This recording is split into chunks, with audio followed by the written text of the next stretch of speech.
Pemirsa, Gubernur Bali Wayan Koster melakukan kunjungan kerja ke Kabupaten Jembrana. Salah satu kegiatannya melepas ekspor biji kakao fermentasi ke Jepang di UPH Amerta Urip, Suba Abian Dwi Mekar, Desa Poh Santen Mendoyo. Gubernur mengatakan potensi produksi kakao di Kabupaten Jembrana cukup tinggi. Guna mengembangkan potensi tersebut, Pemprov Bali akan memfasilitasi dan memberikan dukungan untuk pembangunan sektor ini dari hulu ke hilir.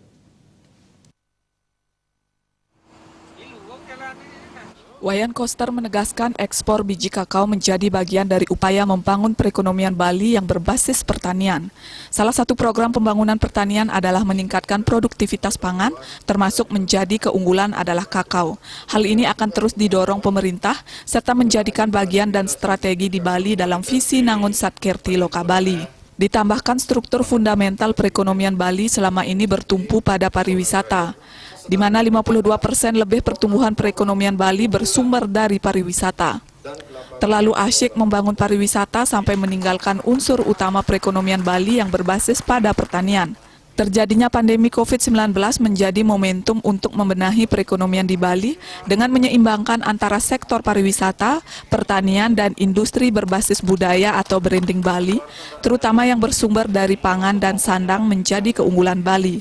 Pertanian harus betul-betul dibangun dengan komitmen nyata, kebijakan yang bisa mendorong pembangunan sektor pertanian dari hulu ke hilir sebagai sumber utama perekonomian yang baik. Munculnya pandemi COVID-19 ini, itu harus menjadi momentum bagi kita untuk membenahi perekonomian di Bali.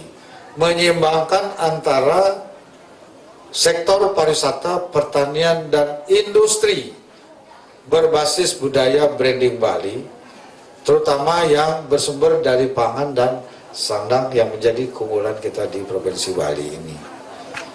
Jadi ini yang akan kita lakukan ke depan sebagai program prioritas dari visi Nangun Satkerti Loka Bali. Sementara itu, Gubernur Bali Wayan Koster juga melakukan peletakan batu pertama pembangunan gedung Majelis Desa Adat Kabupaten Jembrana di Jalan Ngurah Rai Negara.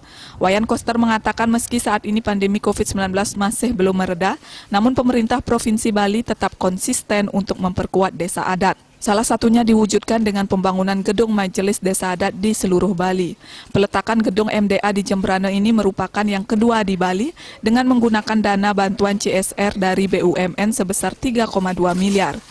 Gedung berlantai 2 dan dibangun di atas tanah milik Provinsi Bali akan menjadi tempat operasional Majelis Desa Adat dalam mengoptimalkan mengemban tugas-tugas adat. Kantor di sini nanti itu betul-betul akan berdiri kokoh, menjadi tempat untuk berkumpulnya Majelis Desa Adat Kabupaten Jembrana, juga bendesa-bendesanya semua, agar desa adat kita di Bali, di Jembrana khususnya, betul-betul dapat menjalankan fungsinya sesuai dengan kewenangan yang diberikan dalam Peraturan Daerah Nomor 4 Tahun 2019 tentang Desa Adat di Bali. Selain itu, kunjungan Gubernur Bali juga meninjau pembangunan tembok penyengker dan gelung kori bantuan pemerintah Provinsi Bali di Pura Jati, serta melakukan persembahyangan bersama. Gubernur Bali juga didampingi oleh Wakil Gubernur Bali, Cokorde Oke Arte Ardana Sukawati. Rai Suantara dan Putu Ratna, Bali TV.